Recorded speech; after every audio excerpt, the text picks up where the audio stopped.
ecos de un tiempo olvidado, que en la tierra se empezaron a revelar. Piedras antiguas, secretos guardados, un templo escondido en la soledad. Testigo de un pueblo lejano que dejó su huella en la eternidad. Va al camino bajo el cielo inmortal, resurge del polvo del silencio del mal. Un templo visigodo, su historia en la piel, y el misterio que envuelve su antiguo vergel. Bueno, pues estamos aquí en el templo visigodo de Santa María. Es un templo del siglo VII.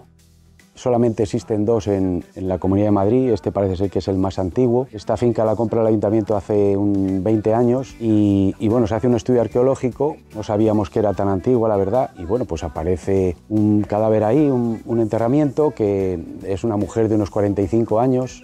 Cosas curiosas que aparecen de la mujer, bueno, pues es que tenía todas las muelas lisas, tenía también gastados bastante los huesos del hombro porque había llevado mucha carga, y estaba el esqueleto entero. Pero luego ya al analizar todo el esqueleto faltaba la tapa del cráneo. Puede ser que fuese una persona muy importante de la época o una santa que ese hueso de la tapa del cerebro se utilizase como reliquia para hacer otro templo en algún sitio, ¿no? Esa es una de las hipótesis por la que puede faltar. Hay creencias que puede ser Santa María la Cabeza, que parece ser que mantenía y limpiaba los templos de alrededor de Torrelaguna, ya que aquí estamos al lado de Torrelaguna. Por aquí pasaba también un camino importante, hay que tener en cuenta el puente romano entre el Berroco y Siete Iglesias, el de Buitrago y el de Talamanca. O sea que por aquí había mucho paso. Este templo fue destruido varias veces, como podemos ver, porque se han calzado las piedras con teja, quiere decir que seguramente pues, se haya derribado una o dos veces seguramente, ¿no? Esta se llamaba el templo de Santa María. De hecho, el arroyo que pasa por aquí se llama arroyo Santa María.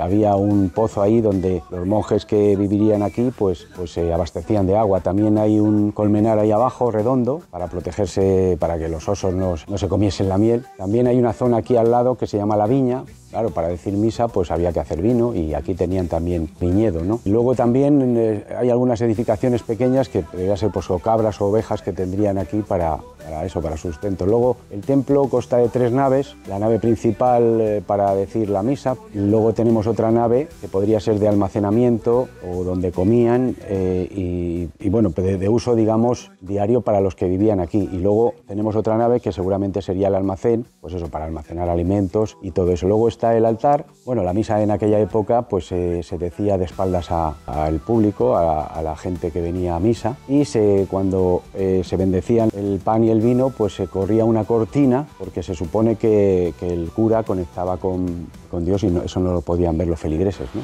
Estás María en la cabeza, en estas tierras pudo descansar. Su alma se mezcla en la niebla, mientras la historia en la piel y en el piel, y el misterio que envuelve su antiguo vergel. Bueno, el altar, la piedra del ara, el pedestal donde estaba el santo son de piedra caliza, son bloques bastante grandes. Aquí, como veis, la zona del Berroco es todo granito, o sea que estas piedras las tendrían que traer de la zona de Torrelaguna o la zona de Redueña, que están aquí abajo y que es piedra caliza. Porque en aquella época, para tener una cantera tenías que tener permiso del rey, o en este caso también del arzobispo. O sea, solamente se concedía tener canteras, pues eso, a la iglesia y a los nobles, ¿no? Porque bueno, estaba prohibido que cualquiera tuviese cantera, ya que podía hacer una muralla y hacer una protección de cualquier sitio, ¿no? Aparece, como he dicho, la tumba de esta mujer, y también aparecen 2 tumbas en el exterior de 2 niños. Uno debía ser recién nacido o menos de 1 año, porque como vemos es una tumba muy pequeñita, y luego otra tumba que podía ser un niño de, pues eso, de 2 o 3 años también. Esos 2 enterramientos se hacen fuera, y la de la mujer pues aparece aquí dentro. Polvo del silencio del mal, un templo visigodo, su historia en la piel, el misterio que envuelve su antiguo vergel. El primer estudio arqueológico que hace el ayuntamiento pues es cuando aparecen, y cuando nos damos cuenta que, o sea, cuando nos enteramos de que esto es un templo visigodo, que puede ser el más antiguo de la Comunidad de Madrid. Y bueno, hay alguno, yo he visto alguno en Palencia que tiene la misma edificación y el mismo diseño, ¿no? En pie yo creo que hay pocos, el de Palencia sí está en pie, está mantenido, pero los otros que hay están en ruinas como este. Se le llama la ermita de Valcamino. Valcamino era un pueblo que había aquí al lado de este templo. Era un anejo del Berrueco, o sea, quiere decir que pertenecía al Berrueco. Y bueno, hay referencias en el archivo del Arzobispado de Madrid. Se habla de las romerías que se hacían a esto, o sea, que esto de templo importante, digamos, pasa a ser ermita del Berrueco, ¿no? Y luego había otra ermita que se llamaba la Ermita de los Remedios, que está al otro lado del pueblo, yendo hacia Buitrago, digamos. Piedras antiguas, secretos guardados, un templo escondido en la soledad, testigo de un pueblo lejano que dejó su huella en la eternidad. Al camino bajo el cielo inmortal, resurge del polvo del silencio del mal. Un templo visigodo, su historia en la piel y el misterio que envuelve su antiguo vergel.